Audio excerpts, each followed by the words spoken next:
राम जन्मभूमि बाबरी मस्जिद मामले में उच्चतम न्यायालय के फैसले के आधार पर मुसलमानों को अयोध्या के धन्नीपुर में दी गई जमीन पर मस्जिद का निर्माण इसी साल मई से शुरू होने की संभावना है।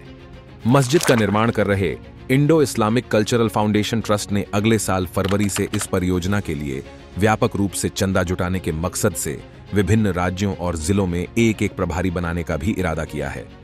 ट्रस्ट के मुख्य न्यासी और उत्तर प्रदेश सुन्नी सेंट्रल वक्फ बोर्ड के अध्यक्ष जुफर फारूकी ने बताया, अभी तक यही योजना है कि धन्नीपुर गांव में दी गई 5 एकड़ जमीन पर मस्जिद का निर्माण इसी साल मई में शुरू हो जाएगा। फारूकी ने बताया, मस्जिद का अंतिम डिजाइन फरवरी के मध्य तक मिल जाने की संभावना है। उसके बाद उसे प्रशासनिक मंजूरी के लिए प्रस्तुत कर दिया जाएगा। फरवरी में ही परिसर में साइट ऑफिस खोल दिया जाएगा। उम्मीद है कि हम मई तक मस्जिद का निर्माण शुरू करने की स्थिति में आ जाएंगे। फारूकी ने कहा कि कुछ वित्तीय बाधाओं के साथ साथ मस्जिद के डिजाइन में आमूल चूल बदलाव की वजह से नए सिरे से औपचारिकताएं शुरू किए जाने के कारण मस्जिद के निर्माण में देर हो रही है। उन्होंने कहा कि भारत में मस्जिद का नाम आते ही लोगों के दिमाग में एक परंपरागत मस्जिद की आकृति उभरती है और इसी वजह से ट्रस्ट द्वारा तैयार की गई मस्जिद के डिजाइन की उतनी स्वीकार्यता नहीं थी। नतीजतन ट्रस्ट ने मस्जिद का नए सिरे से डिजाइन तैयार कराया है और अब यह मस्जिद 15,000 वर्ग फुट के बजाय करीब 40,000 वर्ग फुट में होगी।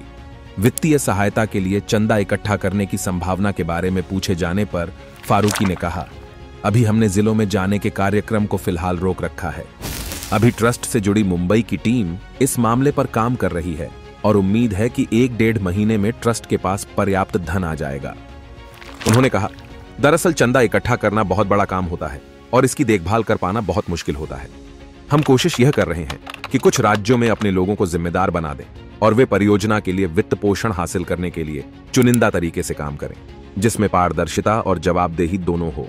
मौजूदा वक्त में ट्रस्ट के पास धन की तंगी के बारे में पूछे गए सवाल के जवाब में उन्होंने कहा, नहीं, अभी यह बात नहीं कह सकते हैं। अब परियोजना के डिजाइन में बदलाव होने की वजह से देर हो रही है। ट्रस्ट के सचिव अतहर हुसैन ने बताया कि सरकार द्वारा दी गई जमीन पर मस्जिद के साथ साथ एक अस्पताल, पुस्तकालय, सामुदायिक रसोई और एक संग्रहालय का निर्माण कराया जाएगा। उन्होंने कहा कि मस्जिद का नाम मोहम्मद बिन अब्दुल्लाह अयोध्या मस्जिद होगा और मुंबई के एक समूह से बात हुई है, उसे निर्माण समिति का प्रभारी बनाया गया है।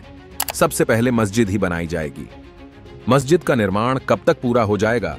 हुसैन ने इस सवाल पर कहा कि यह धन की उपलब्धता पर निर्भर करेगा। हुसैन ने स्पष्ट किया कि मस्जिद की आधारशिला रखने के लिए सऊदी अरब की मस्जिद ए हरम के इमाम को बुलाने का ट्रस्ट का अभी तक कोई इरादा नहीं है। उच्चतम न्यायालय ने 9 नवंबर 2019 को राम जन्मभूमि बाबरी मस्जिद मामले में अपना फैसला सुनाते हुए विवादित स्थल पर राम मंदिर का निर्माण कराने और मुसलमानों को अयोध्या में किसी प्रमुख स्थान पर मस्जिद निर्माण के लिए 5 एकड़ जमीन देने का आदेश दिया था।